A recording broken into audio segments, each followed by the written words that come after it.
Greetings to all present. Before beginning with the session, please make a note of the rules and instructions which are to be followed throughout the webinar. You can switch on your videos but kindly keep yourself on mute at all times. Please try to log in through your laptop so as to get a better visual experience. The forum will be open for question and answers later, so kindly post your queries in the chat box only.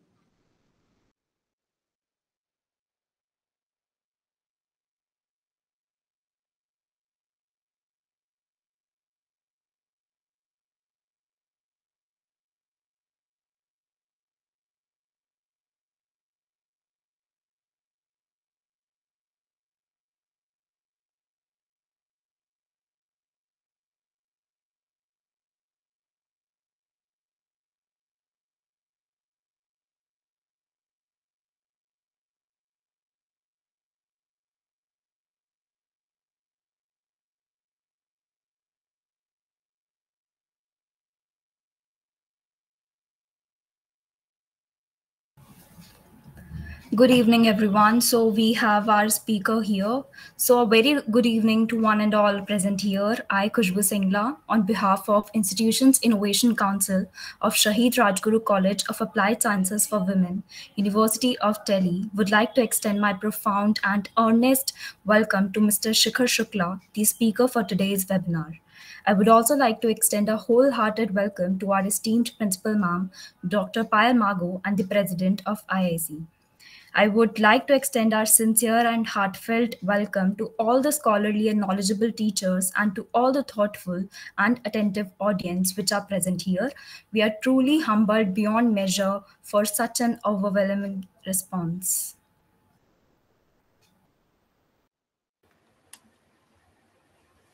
Case studies are an in-depth, intensive, and systematic investigation of underlying principles of an occurrence within a real-life context of a person, group, or a unit. With a thought-provoking and insightful case study, one is able to fast-track their way to become a thought leader in their desired niche. So, to acquaint you all with the different realms of acing your skills in case studies, the Institution's Innovation Council of Shahid Rajguru College of Applied Sciences for Women brings to you a highly informative and interesting workshop on acing case studies. We are glad to have Mr. Shikhar Shukla as the speaker for today's session. He is a senior analyst at Goldman Sachs. He was an ex-financial analyst at Deutsche Bank. In 2019, he became one of the finalists in IMA case study and worked as an equity advisor at FinTech in 2018. We now welcome to Mr. Shikhar Shukla, who will enlighten us about acing case studies. Hey, good evening, everyone. Am I audible to you guys? It's fine? Yeah, Yes, sir, perfect. Okay. Yes. Okay, perfect. Okay, so firstly, I want to thank you, your college, Shahid Rajguru, and everybody else. Thank you, Gauri. Thank you, Khushbu, for such a warming welcome. And it's been really long. It's been really long. I haven't attended any session due to COVID and things.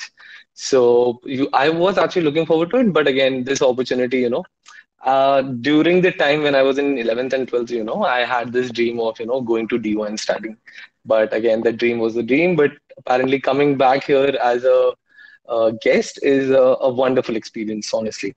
Okay. So I think today's subject as well as the webinar is all about acing case studies, right? So first of all, I would actually want you guys to tell me what is your expectations? Like, what is your expectations from this particular webinar? What do you want to learn? And what exactly you're looking forward to in this particular webinar? And being going by time and time, we can just go with a thinking of impromptu as well. And what I have planned is we'll make it very impromptu here, and we'll try to make up a case study and solve it here as well. I know there is a bit of time crunch today.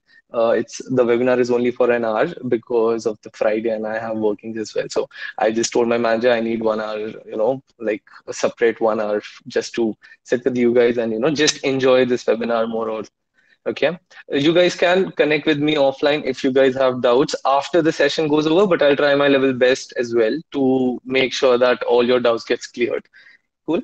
Okay. So tell me about the expectations, like anyone or any one or two people, what are you expecting from this webinar? And then we can, proceed ahead of this session. And I'll also share my wonderful experience in IMA case study finals and what happened, what not. And what I'm planning is that we'll just segregate some time. There would be a time slots. So what I've thought is that the first 25 minutes will just go through the case studies and what exactly case study helps you up. How do you need to think? What should be your approach on it? And then we'll move on to, I have also planned to show you the case study which we received for IMA case study finals and how we have prepared, you know, the total case studies solutions and what was our approach. So we'll go by that as well. And the last, let's say 10-15 minutes would be our Q&A. Irrespective of the case studies, you can also ask me any sort of questions during that time. And yeah, let's go ahead with that. And yeah, I would want, what exactly you would want to understand and what approach you might want to have for today's webinar. If anybody would just want to unmute themselves and tell me about it.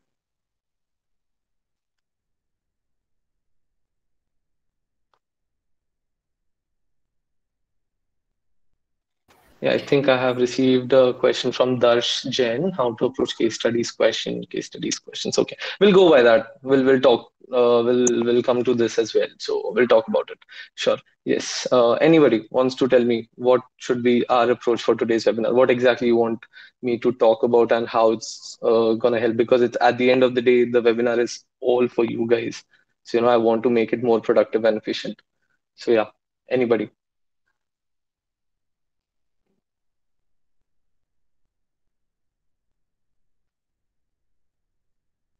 None? Okay, just for your information, I'm gonna make this webinar a hell lot of interactive webinar, to be honest. I'm gonna ask questions. If you guys won't answer, I'll pick randomly somebody from the audience and I'm gonna ask questions. I'm really bad at that. So it's I would recommend people to come up with their questions and if there is any sort of thoughts and process which you guys want to talk about, we can go ahead with that. Okay, so as I can see that people just want to be quiet and want the session to go ahead. So, okay, so let's get started on that. Okay, so anybody, what exactly is the case study? What exactly is a case study? I heard from Gauri that a case study. She gave it a proper definition, but I would want someone to tell me in their own words what exactly a case study is. Like, what is your approach when you heard this name called case study? Let's say of any of the sectors of any of the topics. But what exactly, whenever you heard this word called case study, what is the first thing which comes to your mind? What exactly you think about?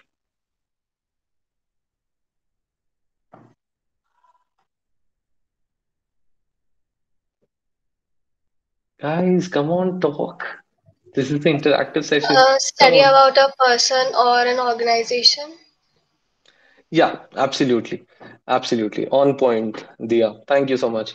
Okay, so case study is basically an in-depth study. So I'm just going to tell you in a very layman terms. Okay, so case study is an in-depth study about a person, about an event, about a sector, about an organization, or about anything of that given with a scenario to actually conquer certain amount of understanding and also with that particular scenario, you could, if provide a valuable, investigated, conclusive amount of points as well as thoughts and ideas. Okay, that's how a case study comes in a very layman terms. Okay, there are very lots of points.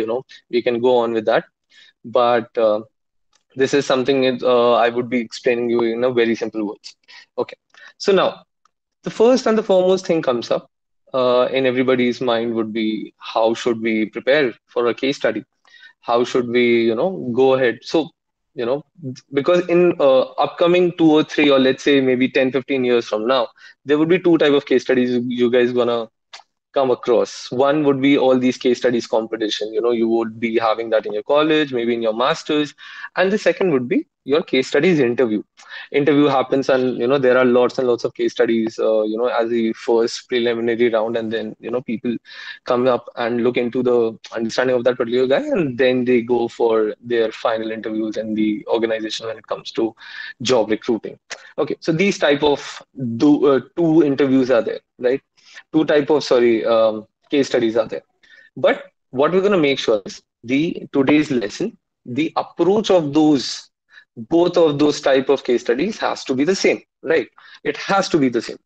Uh, at the end of the day, the result or the conclusive amount which you provide at every case study does not matter. You know, every time a panel or a judge would see your approach.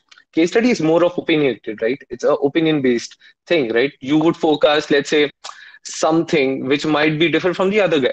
There are something the people would take on a different mean, and a second person have a different perception of it.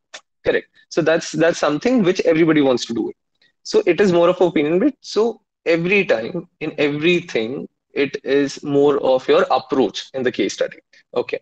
So firstly, whenever there are two segments of it, okay, whenever we have these two segments saying that there is a pre-drafting case study strategies, and then there is a drafting case study strategies, correct? So let's say that I'm going to make it very impromptu now. I'm going to make let's start making a case study itself for this session. Let's start making up. Okay, so let's make a case study. Let's say anybody, any favorite sports, or anything you want to open up as a business in coming after your graduation. Is there any entrepreneur here want to talk about their business, or anybody else want to tell me about their business? Not the business idea, but again, the thought of the business they are planning to open. Anybody? Or otherwise, I have to again go because people are not that communicating here. That's bad. I'm going to pick out people then. Okay. Anyone? What kind of business you want to open? Maybe in Delhi, somewhere near Pritampura or somewhere there. Anyone? So, hello Shikhar, this is Dr. Hi. Dimpi Handa. I'm actually a Hi. professor in the college. Hi, nice to meet you. Thank you. Basically, along with being a professor, I run my own business of fertilizers and micronutrients. Wow, amazing. So basically, I'm thinking about expanding it into urban cities. So far now, we have our business into the rural areas. So if you can work on this. So firstly, let's say we are now looking, so we have a case study now in front of us saying that a business of a fertilizers, or let's say business of fertilizers, needs to get expanded to the urban areas now. Ma'am, if you could give us some idea about what kind of fertilizers are you using, and if you give us some insight about the business so that we can frame a case study here. So it is a business, it's a family business, and it started long back in 90s, and we started up with some products which are beneficial for the growth and greenery in specific vegetables, as in potato and wheat, bajra, and these are there are some products which are vegetable specific, and then there are some micronutrients, for example urea, and then there's sulfate, pro-sulfate, and gyne based products. So they are basically mixtures which are good for the soil quality for agriculture purpose. Got it. Okay, that's really wonderful, ma'am. Really wonderful. Okay, thank you so much. Okay, so first, now try to understand the first part of our pre-drafting the case study. Try to understand and examine what exactly the case is here. Okay, so as ma'am said, we need to expand her business. Okay, we need to expand her business from rural to now urban areas. Now, looking at this scenario, let's take Delhi north part. Okay, where we know that there is a lot of farming done, and the demand of these fertilizers would be really good. Okay, And then there would be competitors, but again, there would be some USP behind MAM's fertilizer as well, right? Uh, so USP is unique selling products. Okay. So something differentiation would be there. Okay. So let's go one by one.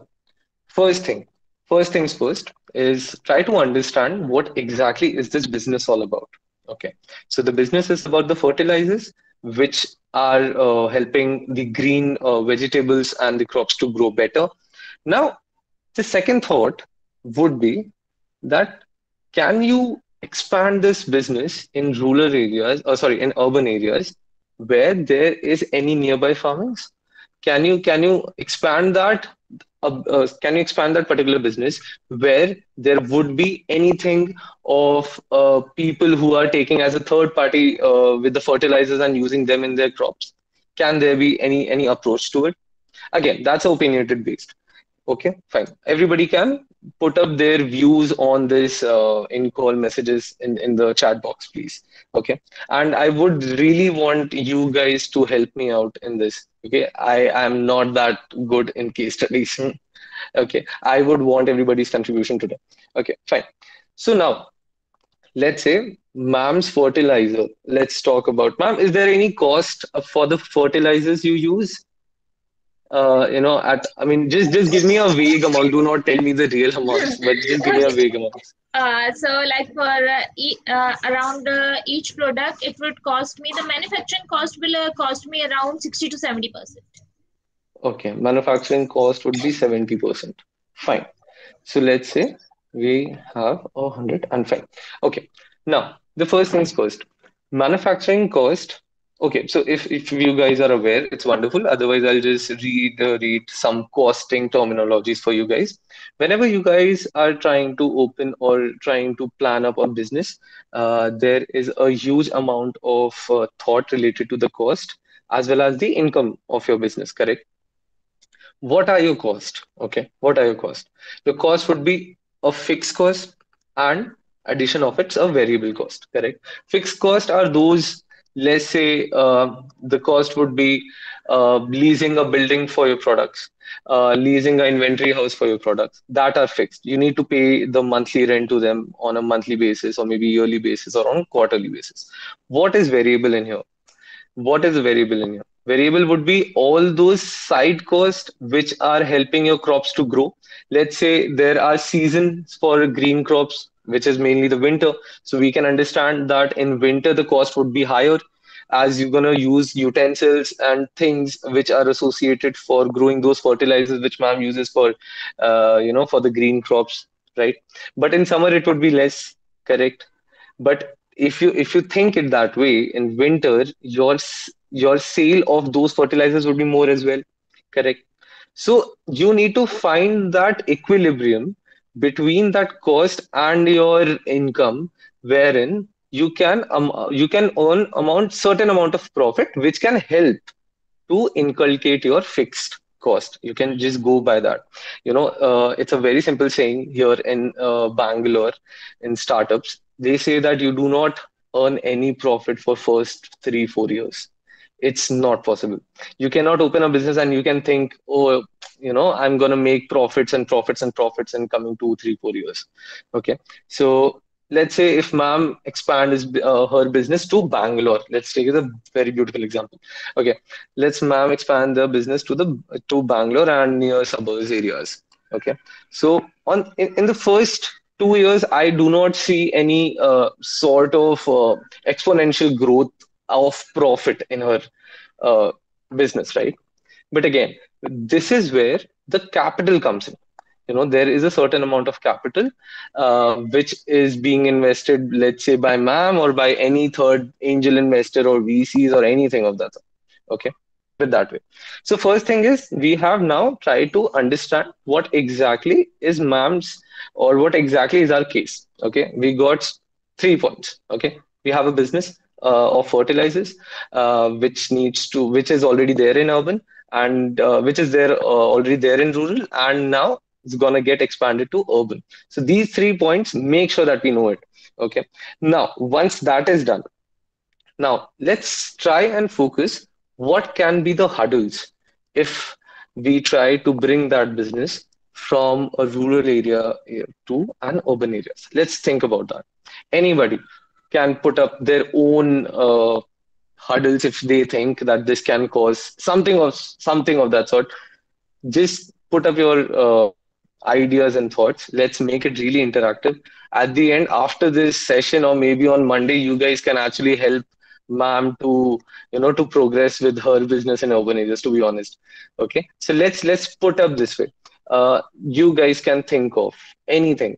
Let's say what could be the hurdle of bringing a business from, let's say, a correct small market size in urban areas. Beautiful. Thanks, Darsh. Darsh is pretty active. Lovely. And from the next time, I'm gonna ask Darsh only. Nobody else is answering. Okay. So one is small market size in urban areas. Perfect. Let's take it that way. Second would be the land cost here. Okay. If she wants to open the business in urban areas, she needs a warehouse, correct? An inventory warehouse wherein she can, put up her fertilizers, or let's say a long-term fertilizers. So as compared, Gauri, transportation, storage facility, obviously. Beautiful. I'm really liking it now. Okay. So amazing.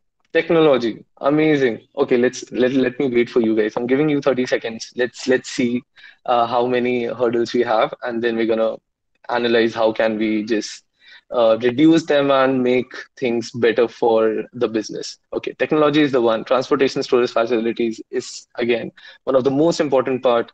Then comes market size as well. Marketing in the new market, absolutely. Now, Gauri, again, just to add on to it, in rural areas there are people who are not that educated, right? That's pretty easily convincible, or let's say it's not that haywire to explain them regarding fertilizers. There are more of, you do the process, you see the output, they'll buy it. But here again, we have competition, we have people who are pretty educated, and they might be thinking, that particular thing is better for us and something of that. Okay, lack of additional capital, yes, that can be a problem as well. Attracting people, the marketing part comes in. High maintenance, very good. Okay, high maintenance is also one. Lovely. Okay, so let's take it till here. Okay, now we have all these issues. Okay, correct. In urban areas, we also need attracting packaging. Absolutely. Okay, we need to obviously let's put all of these. Let's say attracting people, attractive packaging, and all of this attracting people and increase competition as a whole of marketing. Okay, we need a good marketing strategy as a team as well. So now let's add on this. Marketing strategy team would cost again something. Let's say I'm not giving you any amount as per, but the additional cost would be right now additional marketing cost, correct? Can we say that? Obviously we can. Fine. So now we have gotten these hurdles. Now, is there anything you guys think would increase her profit in the urban areas? Now we have talked about hurdles. Can we talk about some opportunities or some growth-oriented ideas which she would be getting if she expand her business to urban areas? Anything? Good advertising? Yes, absolutely. So I'll just add on to it, a better demand for her fertilizers, let's say, because yes, digital presence, absolutely. Distribution free samples, yes, can be a point. Okay. Now, opportunities here would be a better demand for her products. Let's say a fertilizer products, a better demand in urban areas, because from here what happens is organic farming. Absolutely. So organic farming again, correct. So all of them we can combine and say here there would be a better and a larger demand for her products, right?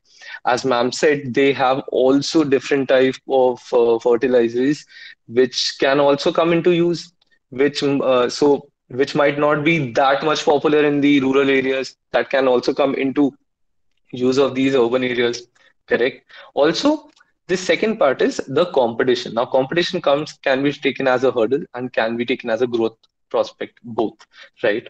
So there are people, competition would be there, but again, there would be a new ideas for growth, how to compete in the market, there would be a diversity in the products now which we're gonna make as a fertilizers, correct? And the good part about it is in rural areas, you're not able to actually, let's say, send it that frequent to a different state or let's say a different country. But in urban areas, if your products and the fertilizers are amazing, then we are having now a global or let's say a national level demand for our products, correct? Absolutely. So on that panel, okay, so everything comes in as an opportunity. Now threads, we have decided, we have asked about our competitions as things and rest of the things. Now, can you think about any such weakness in the business? Is there anything as a weakness in this particular business which you think might cost coming to urban areas? Anything, any weakness? I totally understand that we do not have a lot of information about the business, so I know it would be difficult to guess. But again, let's say it's open for any of your viewpoint. Then tell me what exactly would be a weakness in the business. Gauri, absolutely. That's the thing. Seasonality. Okay. So we know that ma'am's fertilizers comes for green vegetables. More of the USP is the green vegetable thing. So we can make sure that there would be a particular season for green vegetables, correct?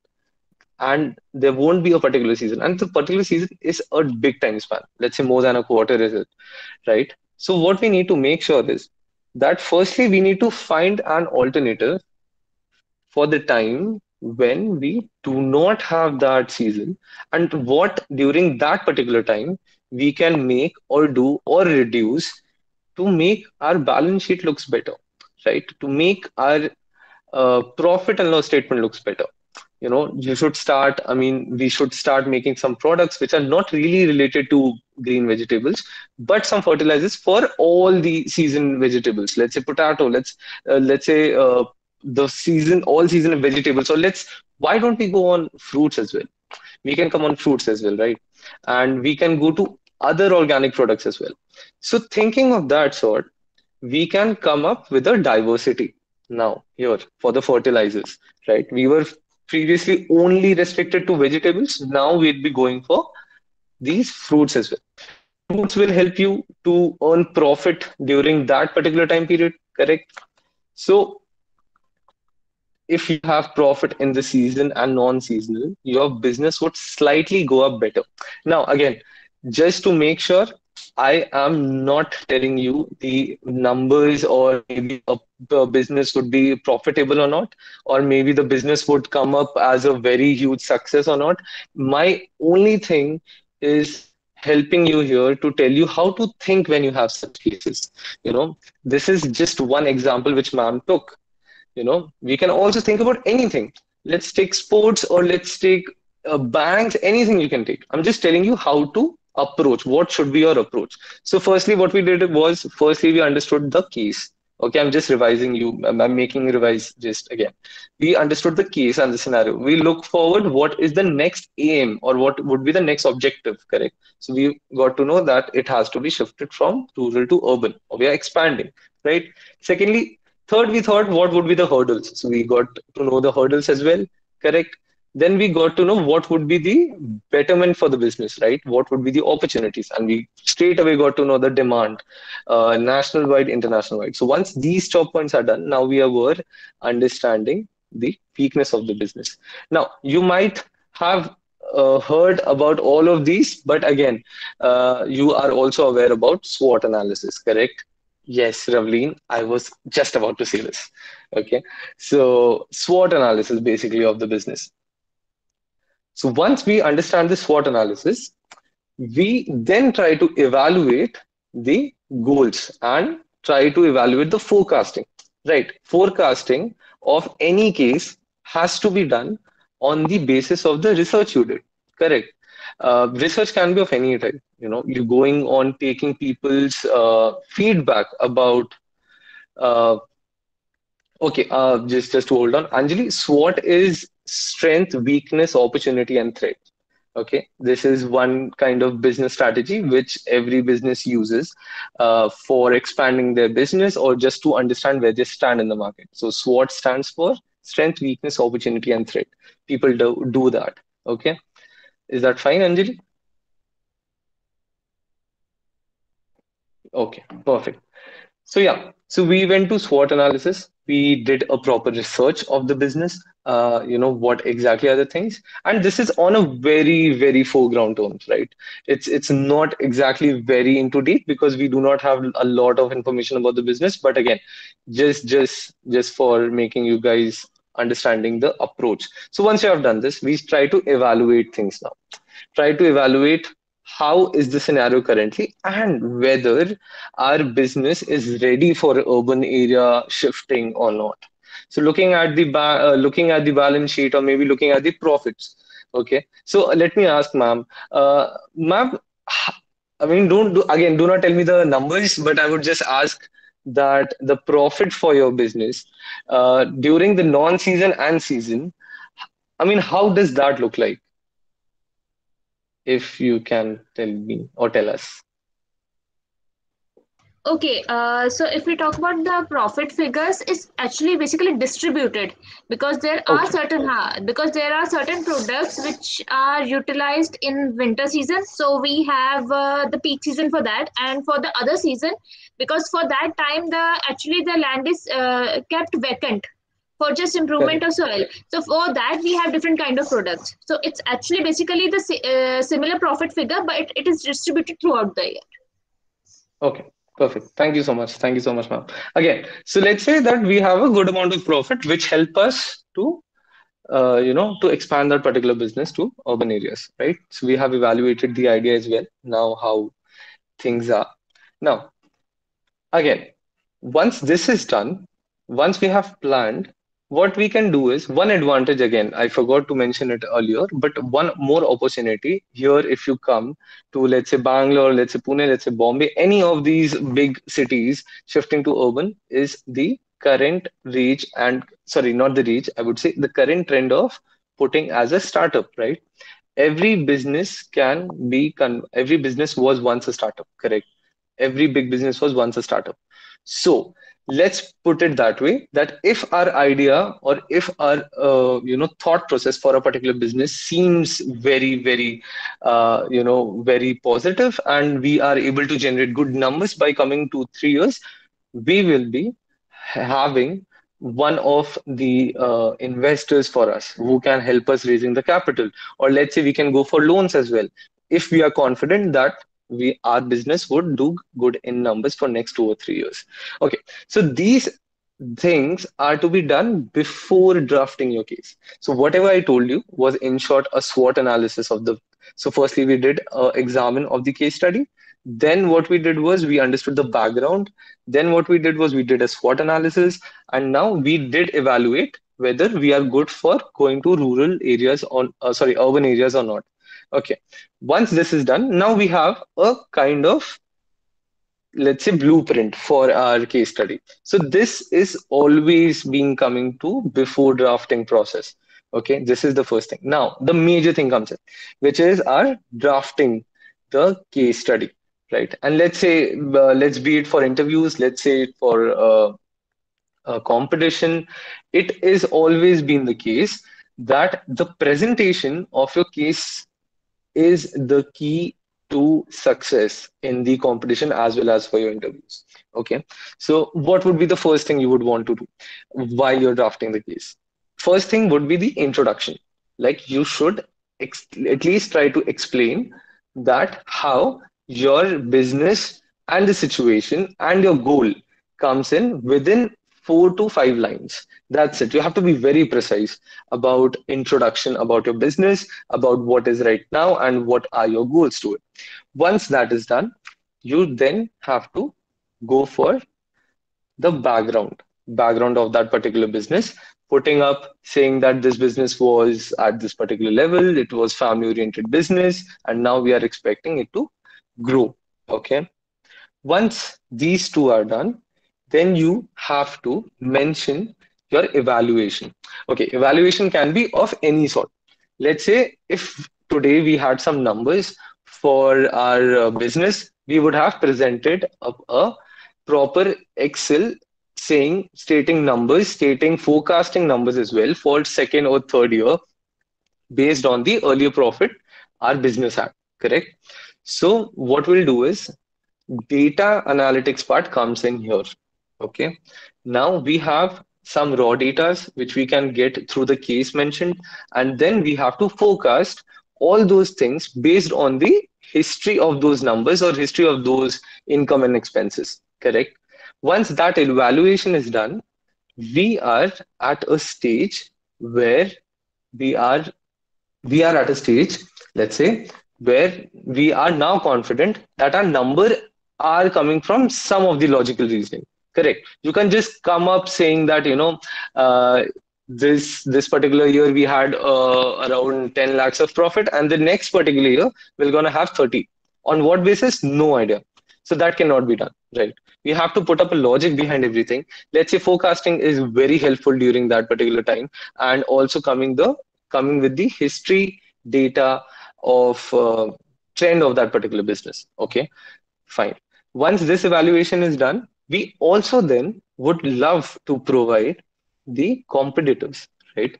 Once you're providing a case study, just try to provide with some basic research a competitor you think would be when the business comes in urban areas, right?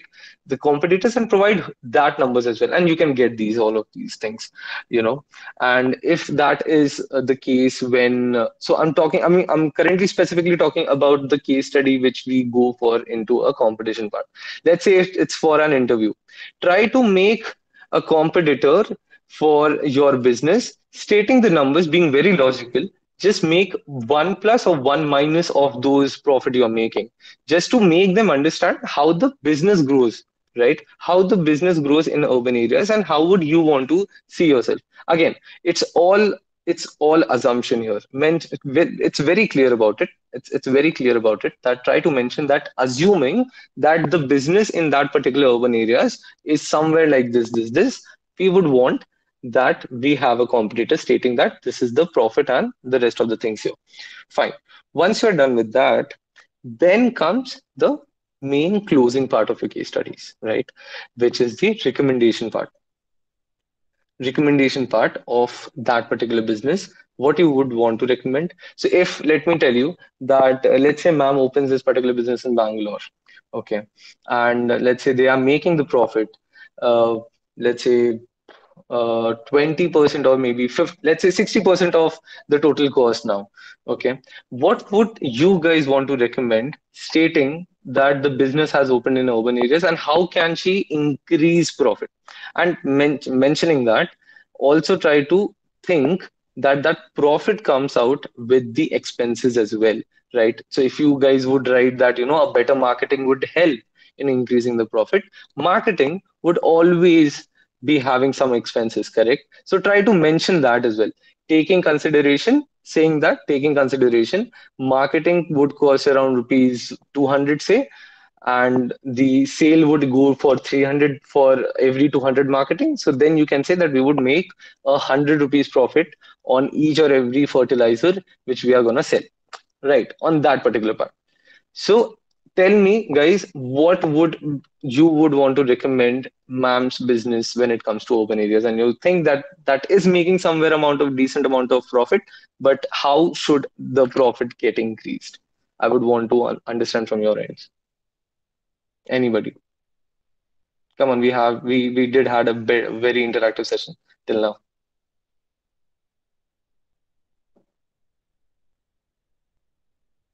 Come on. I think we would be there. There are always been recommendations for big companies as well. So, do you think any recommendation would you want to give for that fertilizers, being incremented to urban areas, and you think that this particular idea would actually help the business to boom? Is there anything? Promotion and nursing, maybe we can give samples. Makes sense. Obviously, promotion is that can help free sampling, and free sampling would cost not a very huge amount. So yes, very true. Okay, we can do that. What else? What else? What else you think?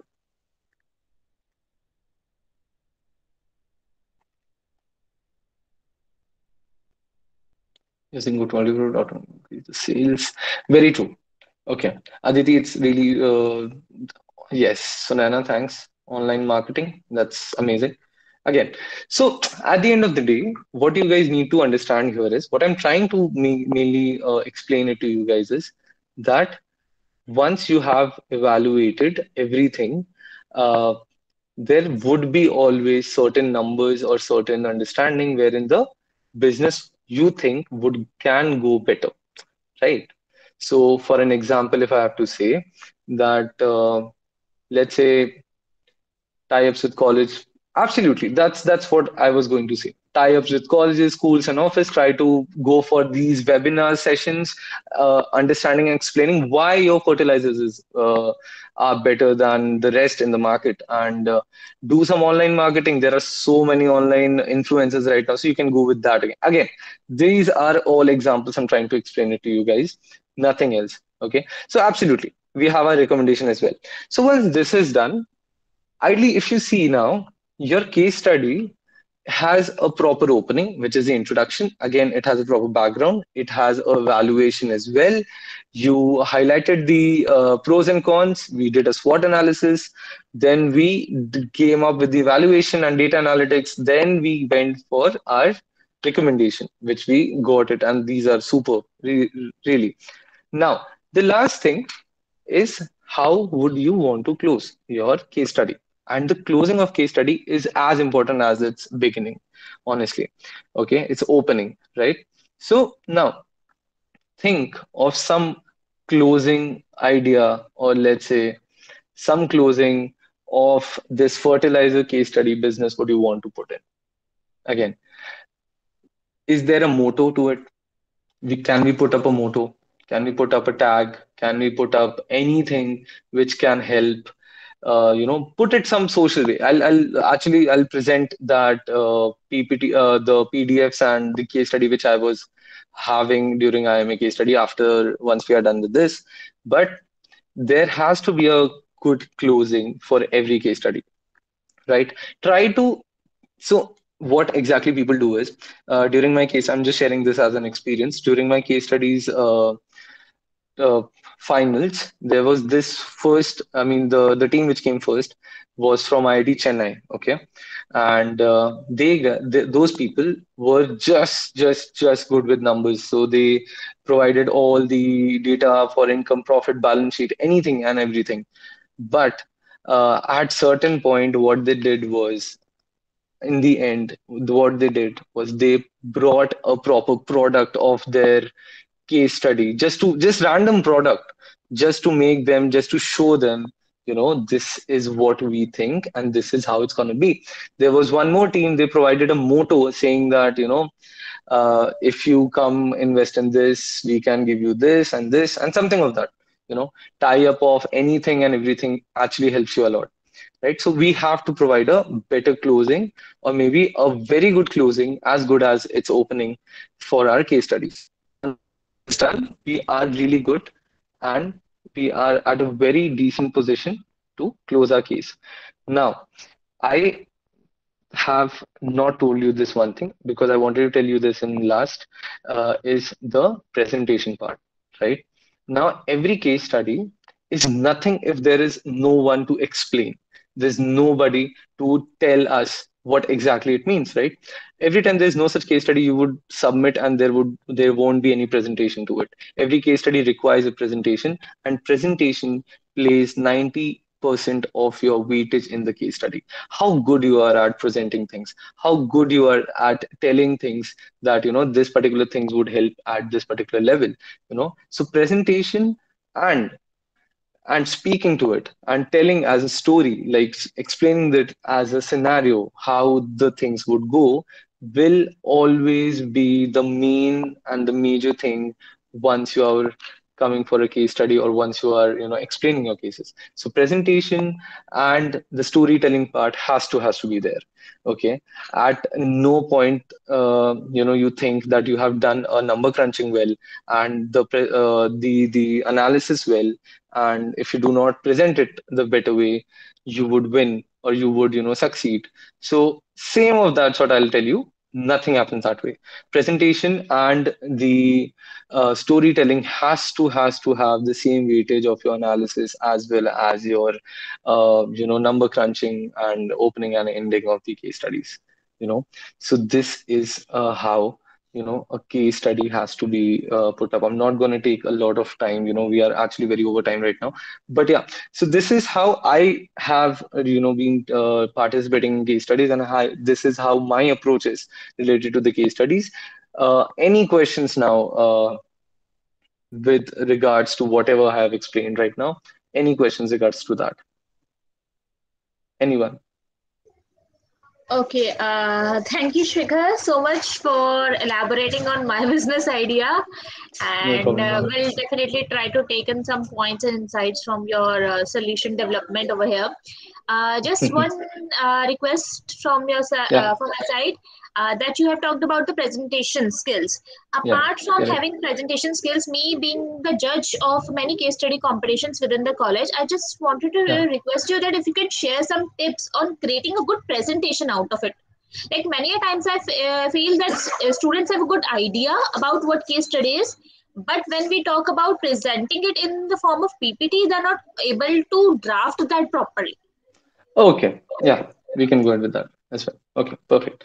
Okay, so on the words of ma'am, I would just want to tell you that whenever the case study happens, you have to be very precise about whatever you are presenting.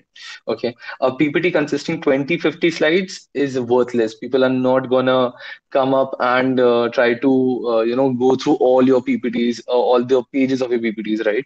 So it's not useful. Also, coming up with 5 or 6 pages of the case study, saying that one points in every one slide is also not helpful. Presenting your idea in a certain way wherein your PPT comes up so crisp and so strong that there is no such thing you feel is left out. So let's say we start preparing a presentation for this particular business, right? So what would you do? What would be your first thought putting up in a PPT? First thing, as simple as that, would be a introduction PPT part wherein you come up, you tell about the business, you try to pick up some photos of the fertilizers as well, and you try to put up in a certain points, understanding that, so let's say this particular fertilizer, the photo is here, and tell us what that fertilizer is and how is that a USP, right? So introduction is that part. You have to put up that way. Background, coming to the background part, you have to make a proper synchronized steps when it comes to PPT. As I mentioned, you cannot come up saying that evaluating the business idea is just after introduction, and you can't go ahead then provide the background at the last. It's really not the way how a PPT is presented. And again, PPT is all about your presentation, right? It tells you about all what you think, correct? And why would you not want that thing to look beautiful and better than the rest, right? So there has to be a format. Introduction has to be a format. Try to provide numbers in the PPT. Try to explain those numbers. Be very precise about it, saying that what could be, what could not be the things, and what could or should be there, right? So be very precise about it. A number, one thing. This actually happened with me earlier, so I'll tell you this. Do not come up with a PPT page wherein there are only numbers. Nothing more is written there, or nothing less as written explaining about what those numbers are. Just putting up a slide of numbers does not help. That has happened with me, and there was a very good learning associated to that. But telling you, only make your PPT relevant about whatever the case study is, right? I have seen previously when I used to take these case studies, people used to just copy paste the whole background of the case study from the questionnaire and then paste it to the PPT. That is not how it's done, right? You have to put up introduction, you have to put up the background, you have to put evaluating, you have to put the problem SWOT analysis, everything. And that has to come up with the most creative of the ideas. Again, being a very, very, very non-creative person, if you think that you are not very creative with those boxes and things, try to make it more knowledgeable, right? Try to put facts to it. Try to provide fertilizers facts. Try to provide the number forecasting as well. If you're not that creative, try to make it more knowledgeable. Let us make sure that once your PPT is done, the people are taking something out of that, right? Some idea out of that, correct? Or maybe your PPT was some PPT which made you sure, saying that that particular person's PPT was really really interactive, and I would want to use that maybe in future coming just for a sample or a template, right? So make sure that happens, right? And at the end, I would just want to say, as I mentioned, the closing and opening of the PPT as well as your case study is something which is going to decide your chances of, let's say, succeeding into that, right?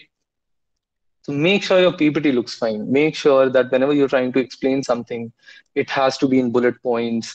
It has to be very precise. No storytelling comes up when it comes to PPT. There are times wherein you could go and explain those things as a presentation, but then there should no storytelling be into the things as in a PPT, right? So that's something which I would want to tell you guys on that. Anything else you want to? Okay, we can go for a product differentiation, like providing vertical farming logistics. Is it a thing to consider it as a recommendation? Okay, Darsh, what I think is product differentiation like providing vertical farming logistics or depends on various factors, right? So let's say if we are opening a business in Bangalore, okay, we need to understand that whether this particular area or this particular farming sector, or let's say would encourage a vertical farming logistics or not, right? Correct. So it depends on various factors, I think. But again, a very, very well considerable idea. But again, it depends on area to area and factors to factors, right? So it might happen that you start providing the vertical farming logistics and you see the cost of those logistics is so high, and here are people very low using those things. So sometimes it does not help. So there are things to again investigate, research, and you have to get some research feedback from the people here using it. So somewhere, yeah, we can consider it for sure, to be honest. Yeah, no problem there. Okay, so I think we are open for question and answers now. Okay, again, I took a lot of time, so sorry. Okay, anything and everything you can ask me. Not put. I mean, it can be for the case studies as well as anything else. Let's make it as interactive sessions. You guys are in the college, and this is the best time to take some feedbacks and to understand things. So anything or everything you want to ask related to case studies, related to the background I work in, anything else you want to ask, I can really help you on. Go ahead. Thank you, sir. It was indeed a very informative session. We would now proceed towards answering your queries. Please post your questions in the chat box. All your doubts will be answered accordingly.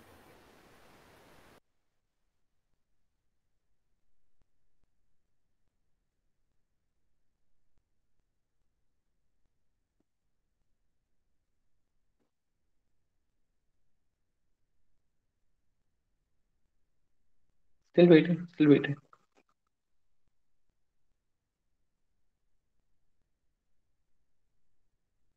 Guys, you can ask me any type of questions related to studies, anything.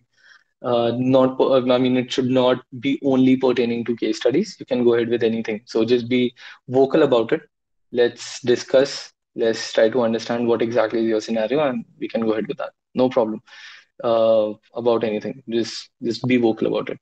Okay, so there's a lot of confusion in the case study we get in the competitions or in the recruitment. How would you get the exact points which organization is looking forward to? Okay, so Gauri, I would answer this question in a very simple terms, saying that the first thing your organization, organizer or interviewer is looking for is your approach. At the end, it does not matter what your output is. I mean, it does matter, but does not matter the crunch of that particular number, but the approach you have taken. So let's say if we had this fertilizer business expanding there to urban areas, and you would say no, we can't just go for urban areas because it's too much of complexity there, and we have a lot of competitors. We do not want to go in. We would only want to be in rural. that is a negative approach which no organization or no organizer or interviewer want to see. At the main gate, at the main goal for you guys is the interviewer, let's say for any company or for organizers for any college institution, would only want to see the process you're going through, right? The approach you're taking to. The main thing is just to understand whether the person has understand the crux of the case study and is going in the right direction of providing us a positive solution or not. So I think this is something that every organizer or interviewer is looking forward to.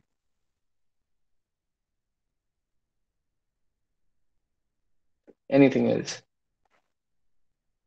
So I have a question, like how Yes, participating in case studies and competitions landed you in getting a good job, because that's the major hindrance which we are having right now. Like how to improve it. Honestly. Yeah, sure, Khushbu. Okay, so Khushbu, two things, what I feel is, so in my college, we used to have this, I mean, I think it might be happening in your college as well, or maybe in any college of the DU, we used to have these Deloitte Mavericks as a case study competitions, right? And to be honest, I was really an introvert kid. I used to speak less, and I used to just mind my own business. But these competitions, case study competitions, help you to communicate better. At the end of the day, it's about how good you are in communicating your thoughts to a particular interviewer or let's say a particular recruiter, right? So I had this thought saying that I'll just crack things, saying a little about certain ideas, and that's it. That's all about it. But from there I know, from there I knew there are two people who gets into jobs, and this is my sort of wisdom I would want to give you. There are two people who land up to the job. One who are really technically brilliant and technically brilliant and the rest of the things. But second people are, they are good with their technical abilities, but they're brilliant in communicating. Brilliant in communicating their thoughts and brilliant in communicating their ideas. At the end of the day, you should know how to manage people, right? The skill set is something which can be learned, right? It can be learned within a month or two, anything, right? But it's something which is called as managing people or communication is something which is going to help you every time in every scenario. It's not only for getting a job. I think I had this IMA case study just 3 or 4 days prior my DB interview, Deutsche Bank's interview, and we went there. We were first runner up there in IMA, and the second thing I knew was now I need to appear for DB, and all I could see is there were few of those students with me who were really vocal about, who were very good in communicating, but there were people who were so brilliant, so brilliantly minded, but they were not good in communicating. They were just very, very shy about talking things to people, right? So I think the case study can help you with two of the things. One is your mind being very, curious and ideological about certain thoughts, because in interview GD happens, right? And as good as you are with your case studies, GDs is again all about opinion, right? Your opinion matters. So let's say there are against and for, and you have to have that for thought in you, right? So all those things help your mind to be very curious, be very speedy. So communication and your curiosity increases with these thing when once you start participating in case studies. And it's not only about case studies. Start participating in any people management event. It would help you to communicate better. It would help your connections to go better. So somewhere on that, I would want to say. Thank you, Anything sir. else? Yes, no problem. Any recommendation to the people who are continuing to the case studies activities? There's always a first time, Anjali. There's always a first time when it comes to the case studies activities. It's just, if you want to brush yourself up, just go on Google and type your any sort of sample case studies and how people are solving it. So IMA case study was my first ever case study I took part in, and since then I've been participating in case studies like 4, 5, 6 times now. So there's always a first time. Recommendation would be just try to understand how the case studies are being implemented and what are the crux you're trying to find out. So again, as I mentioned it today, how do you start to evaluate your case studies? That's how. And it's something, it's a skill, right? Again, it's a skill most of, and the skill can be learned. There's nothing hard and fast rule, either it can be learned or not. It's very simple that a skill can always be learned with a certain amount of dedication. So yeah, this recommendation would be just go and find out some sample case studies and how they were solved. So you'll get a very good idea about that. Anything else, guys? I know we are out of time, but it's okay. Anything else?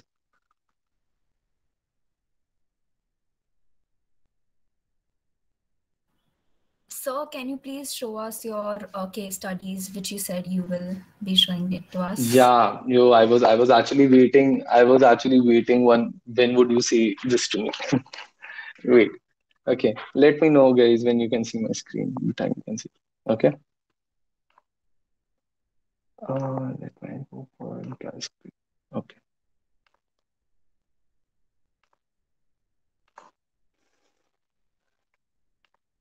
Let me know if you guys can see.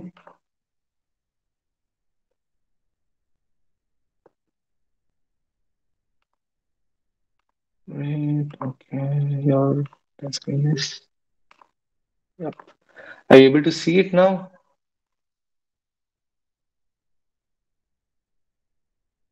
Is it visible to you guys? Yes, yes. Okay, perfect.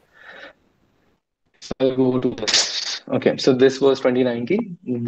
So I'll first show you the case study which we received from IMA. So basically, IMA is Institute of Management Accounting, which is basically CA of US somewhere. So they usually put up these case study competition just to make it more interactive and give certain amount of discounts. Okay, so 1 second. Just make it shorter. So if you guys can see, this was 2019 student competition. Okay, IMA case study. So you can read it, student case study competition sponsored annual by IMA, and just to understand the interpret, analyze, evaluate things, right? Okay. Now this was our, so this was more of related to accounting part. Okay. More of accounting and forecasting the numbers. So I thought I was somewhere decent with that. So I participated here. So Angie is empanadas. So Angie, I'll give you a background about her. Empanadas is a dish in Spanish. It's more of some crispy dish in Spanish. I'm not really aware of, but okay. So how do you get these? These professional institution gives you this first as a case study, and then they tell you that we're going to give you 10 days, and then prepare your case study and send us to, and then we're going to evaluate and we'll let you know whether you are successfully making it to the finale or not. So right, so if you can read here, a small business owner is considering expanding her business and needs help to evaluate first 6 months operation and determine how to reach her profit goals. As simple as that. Now we got tables for the from prerequisite table was there, and it was all about fixed sales, tracehold. These are all operating profits and things as well, right? And then these are more of the ideologies about starting the business, how she thought about it, and what again it is. I'm just covering it up pretty fast because it's pretty lengthy. Okay, so then we got actual results of our sales. We can see the trace hold were 300 and 340. So if you see the exponentially, it was increasing, correct? So you get an idea that how you want to forecast your upcoming uh, amounts and the trace holds, correct?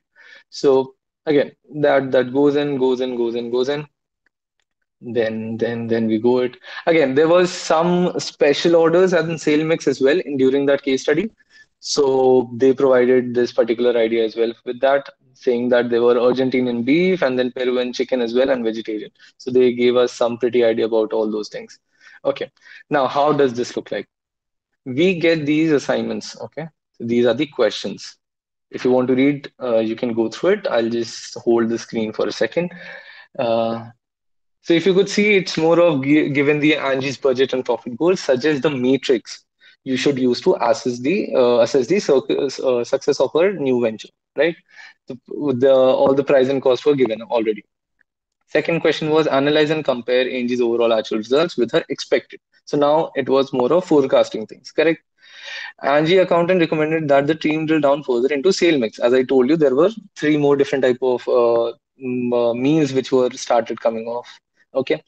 So this was one more. You have to start providing that how differently the sale mix was and what profit were they making. Okay. Fourth was offer suggestion how Angie should determine a price quote per tray on a special order customers, right? And the fifth was offer suggestion to improve. This was your recommendation, correct? This is what you recommend. Now, this was the case study which we received around 10 days back before the finale, and then we try to present this. Okay, this was our college's, I mean, it's in which we participated. So now, as you can see, you guys can see, the presentation is has to be the key, right? It's catching your eye, right? So you have to. So we taking that, we go below. Okay, it's like, yeah.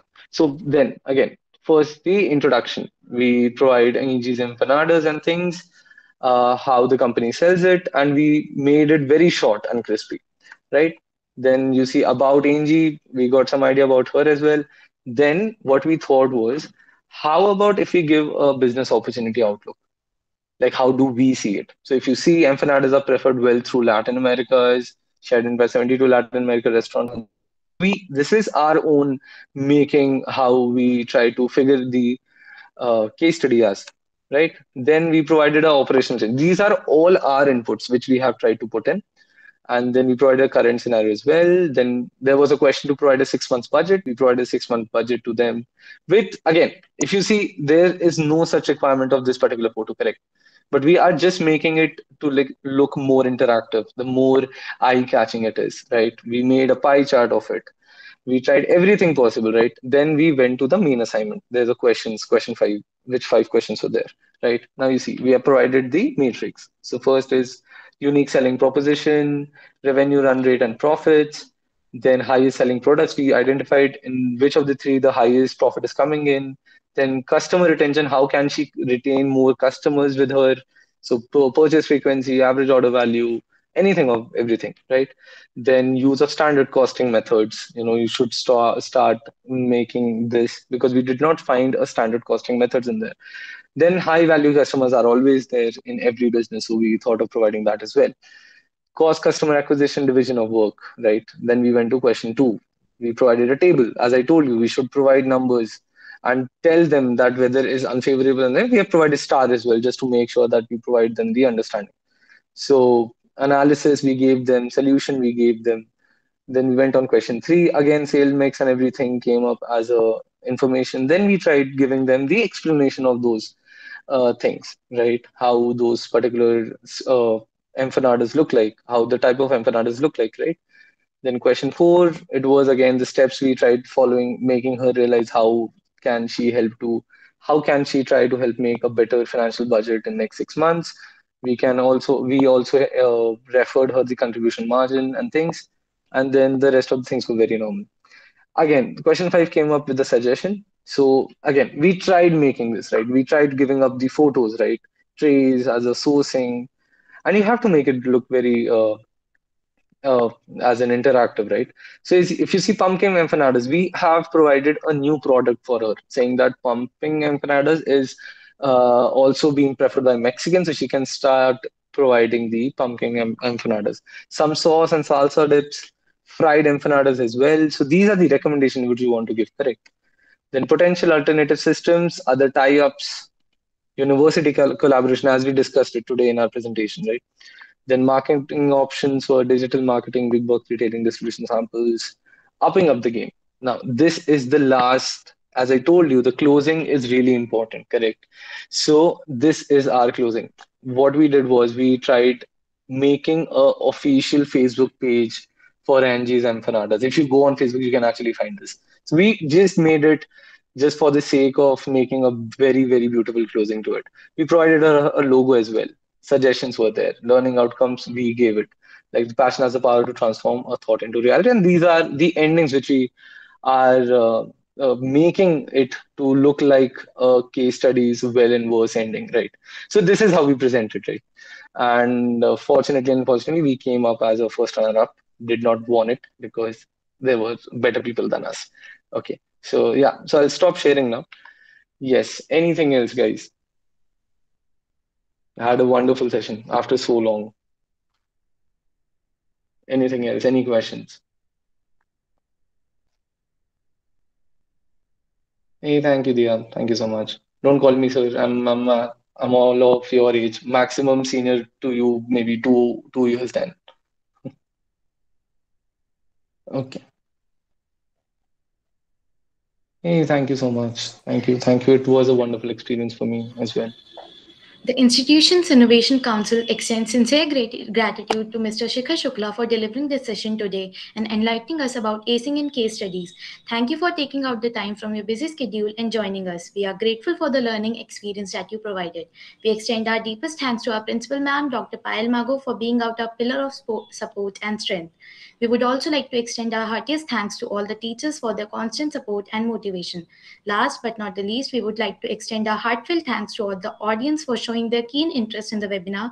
We hope it would provide you with a great learning outcome. Thank you. Thank you so much. Thank you, everyone. No problem. Don't call me sir. Please don't call me sir. Yeah, never mind. It's a wonderful, wonderful session. I'm so happy. I request